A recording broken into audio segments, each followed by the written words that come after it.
Chandler right now. Chandler, Arizona is the safest place in the world right now. I've never felt more, I'm not armed. Sometimes I am, by the way, so watch out. And I never felt more safe right now. We've got police officers here, sheriff's deputies, we have sheriffs, border patrol. We've got the Rangers here. Let's hear it from the Rangers. We have truly some of the bravest men and women in the entire country here tonight. Thank you for being here. How many current or former members of law enforcement do we have? Let's hear it. Put your hand up and shout. All right. And we have a few. Do we have some? I'm hearing some shouts coming from over here. And over there, they were smart. They were in the air conditioning, guys. Thank you so much. These are the real life heroes. These are the true heroes in our society, and we thank you so much. How many of you are family of law enforcement? There we go. I actually want to look at you guys because I know I can't even imagine the worry. I want to take a moment to thank the folks who know and love somebody in law enforcement. Whether it's your husband, your wife, your child, your mom, maybe it's your dad or your brother or sister, you worry every single day, and every single time your loved one goes out to work, you have to worry and wonder what kind of sacrifice they'll make. And you thank God every night they come home, every shift they come home from. So I want to let you know that we are praying for you as well. You're in our hearts as well. And when they do come home, do you breathe a little sigh of relief? Right? When your husband comes home, when your brother comes home, you just say, especially in the world we're living in now, which is so dangerous, you just breathe a sigh of relief and then you can finally sleep again. Unfortunately, though, not everybody gets that sigh of relief. Too often, our communities are struck with immense pain and heartache like we have been when our heroes are fallen in the line of duty. And we lost a member of law enforcement this week. Zane Coolidge was shot in the line of duty. His partner survived. A career criminal took a hero from us. Literally, I hate to say this, but I don't hate to say it. Scum of the earth, who shouldn't even be walking the streets, he should be locked up already, took a hero from us and nearly took two heroes from us. And we're sick to death of it. We're sick to death of these criminals walking the street, running around, being free out there to shoot at our officers and leave children without a father and leave wives without a husband to raise those children. We're sick and tired of it. We're ready for a big change. How many of you want to lock these criminals up and throw away the key? I do. We've just simply lost too many heroes. We never forget them. We never forget their sacrifice. Earlier I mentioned the sacrifice made by the families of law enforcement, and with us tonight is an incredible woman. Her name is Karen Atkinson. Karen, stand up, please. Where are you, Karen? There she is. This amazing woman. This beautiful woman was married to a Phoenix police officer. They had just given birth to their son, Jeremy. And like every other spouse of a member of law enforcement, Karen kissed her husband goodbye and sent him off to work one day. Little did she know that that was the last time she would see him alive. Karen lost her husband. Jeremy, that little baby, lost his father at the hands of an illegal alien drug trafficker. Mark died in the line of duty. And this didn't happen recently, by the way, guys. This happened back in 1999, 25 years ago. I remember that day vividly. I remember covering that story. I remember getting the word that we had an officer down and we rushed to the news set to cover the story, not realizing all of the details behind it. 25 years ago. And we're still facing this problem today. One of Phoenix's finest was taken away from us by somebody that should have never been in this country in the first place. Never been here. Karen, I know that nothing can ever fill the void that Mark left behind, but you have my word that when I'm in the United States Senate, I will do everything in my power to secure that border and make sure every criminal, illegal alien is either locked up or kicked the hell out of this country.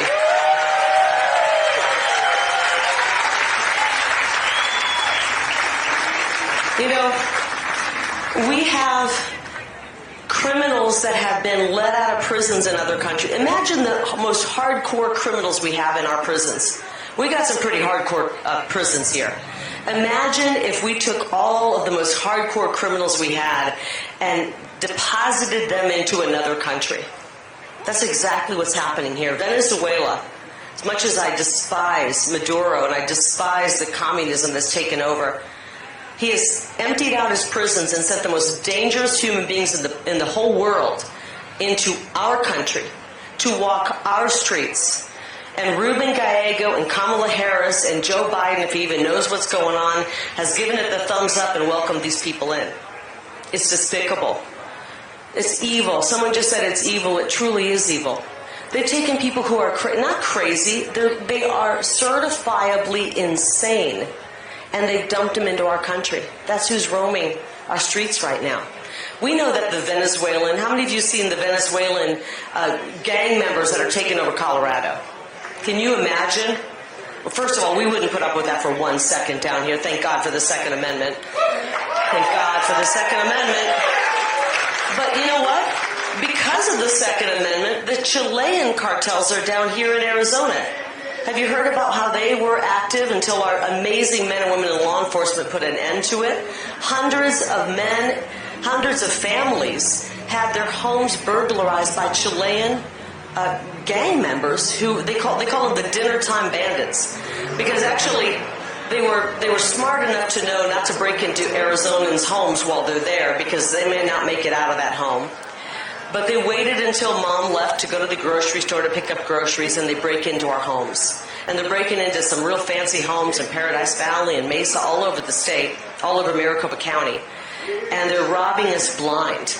And it's being allowed to happen by people like Ruben Gallego and Kamala Harris, who opened up our borders and allowed these people in. President Trump would have never let that happen.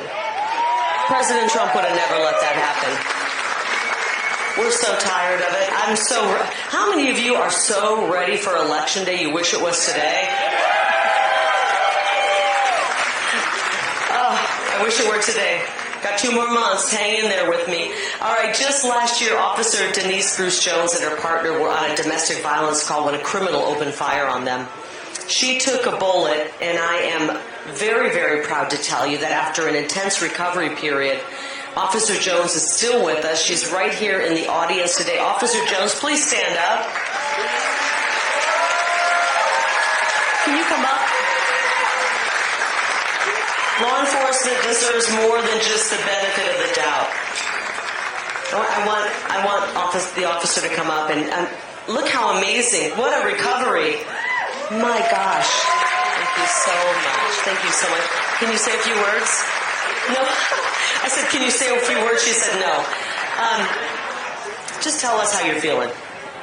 Much better than when it happened, that's for sure. The streets are dangerous out there, aren't they? Yes. Are they getting safer with the wide open border? No, especially with reduced law enforcement. Our numbers are being depleted, so it's not helping. Who would want to join law enforcement right now when we have political leaders saying, let's defund the police?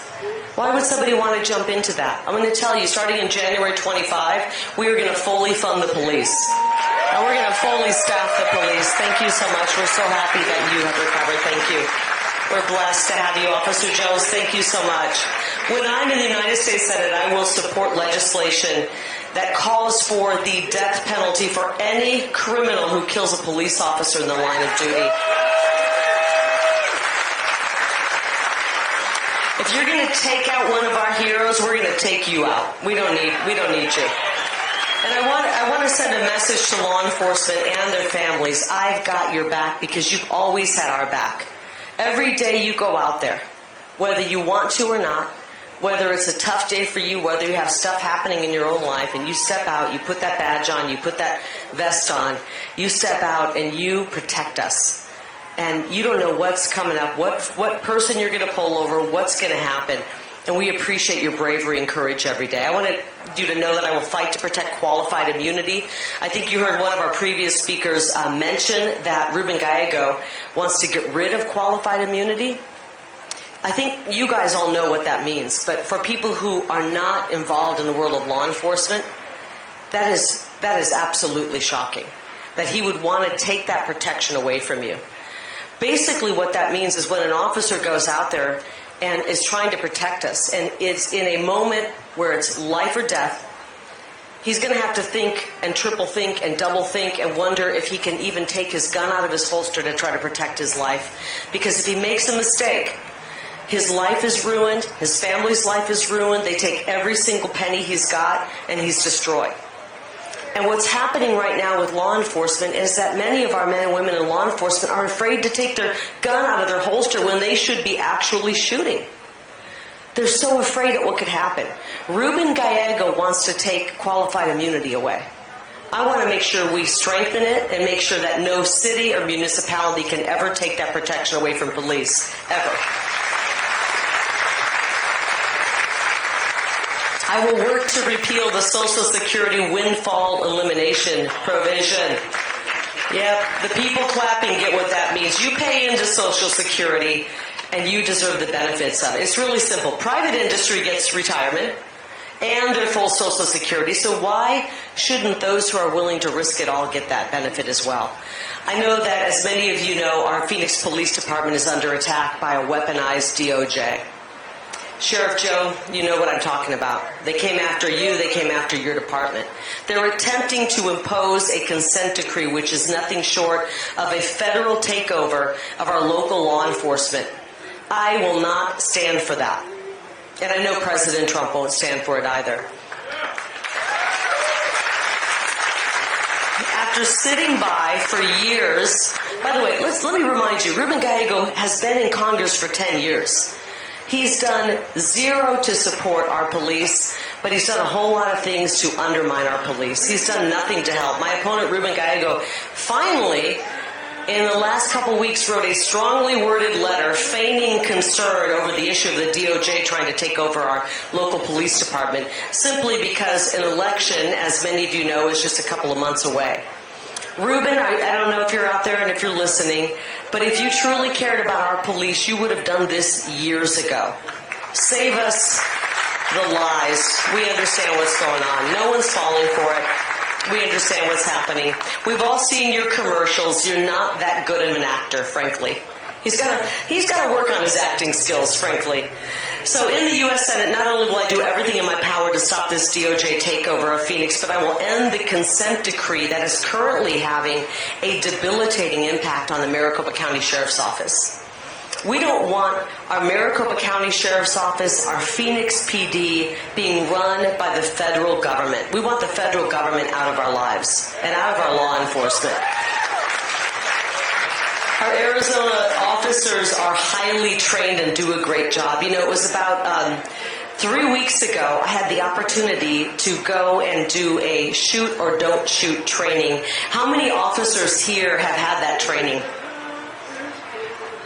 Oh my gosh, that is hard. I know, I'm not a trained police officer, but I have to tell you, we went over there on a Saturday. They put me through the rigors of the training. I'm happy to report I killed all the bad guys, but I literally, in one of the circumstances, it's so real life, I can't even explain it to you. I'm not somebody who plays video games. I'm not somebody who's done any of that kind of thing before. I care so deeply about people. I don't want anybody to get hurt.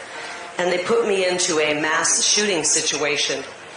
And I walked in and I had my gun. It was an AR. And there are shooters everywhere. But you never know if they're really shooters, because they turn around and you think someone's a shooter and they have a baby in their arms. And you realize, or they turn around and they've got a hostage in their arms. And you realize, and it's split second. There's not even time to react. You're ready to shoot somebody, and then you realize that's not a gun, that's a baby. And you could so easily make a mistake. I finished the training. I was shaking. I was crying. And the trainer said, "Oh my gosh, you actually did a really good job." I said, "Well, I don't think I'd be a good cop. They call me the crying cop."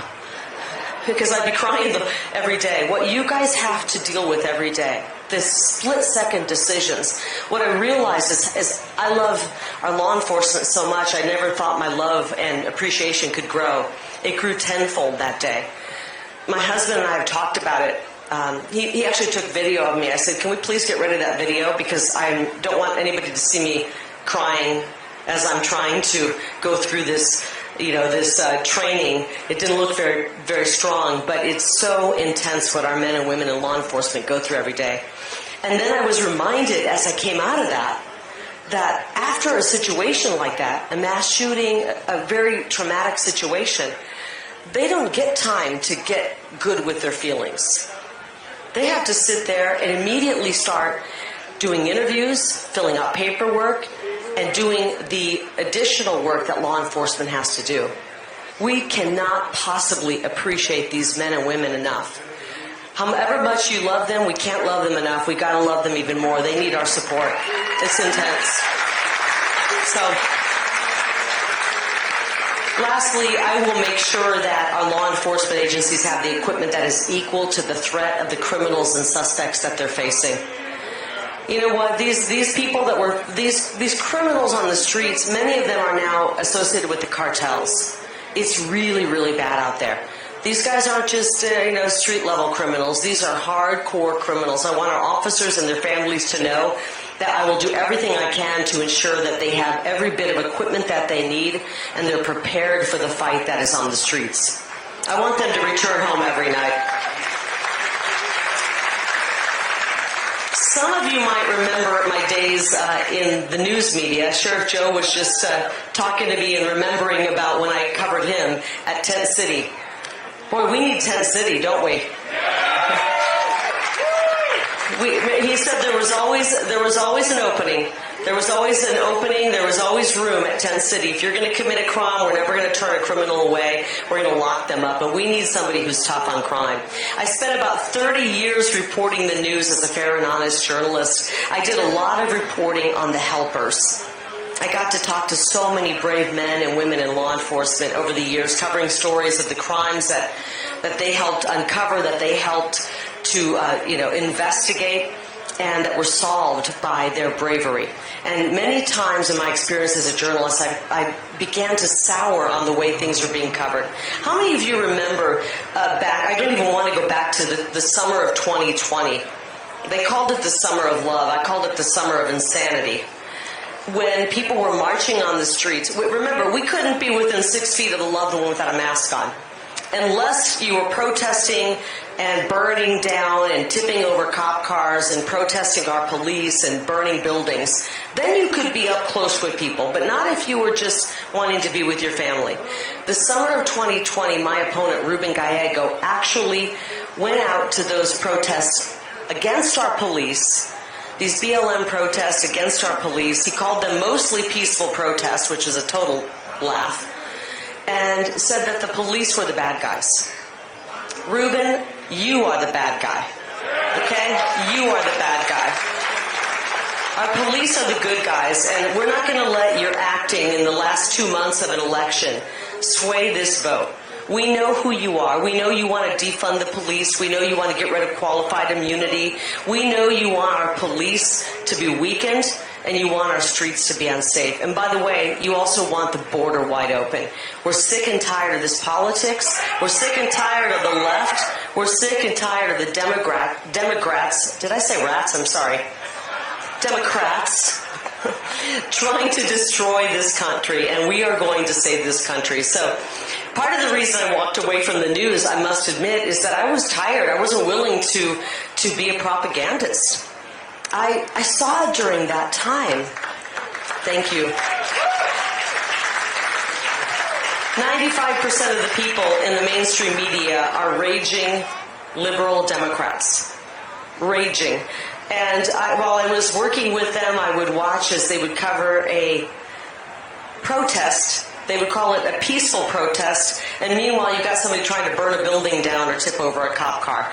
That didn't make sense to me, and I was sick of watching that. I was not willing to lie to the people of this state, so I stepped away. I wasn't willing to rip and tear down our police force as they were being attacked on the streets. So for every story, I know this, for every story of a bad cop there's a million stories of a good cop.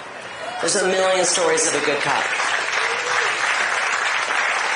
And the research actually shows that if you look at every profession, from the medical field to finance to law enforcement, if you look at every single profession, actually the level of professionalism and competence and good guys is in law enforcement. I think I saw the stats on it. It was like less than 1% of our police force are bad apples. You look at any other profession, it's much higher than that. We have incredible training, incredible bravery in our men and women in law enforcement. So I'd actually like to recognize one of my favorite cops. I don't think he knows I'm going to do this. One of my favorite police officers on the entire planet. I have to say good things about him because he's the guy that is tasked with keeping me safe, and that's not easy. Scott Messino is the head of my security. How many of you have worked with Scott? Oh, that means you guys have stories for me, don't you? He is the head of my security team. He has become one of my best friends. He's actually become one of my husband's best friends. Sometimes they gang up on me. And sometimes I criticize him my backseat drive when I'm in the car with him, which he doesn't mind. He's actually a good driver. Scott, would you mind coming up here? This is a hero right here. I love this man. Scott Messino. Do you mind saying a few words?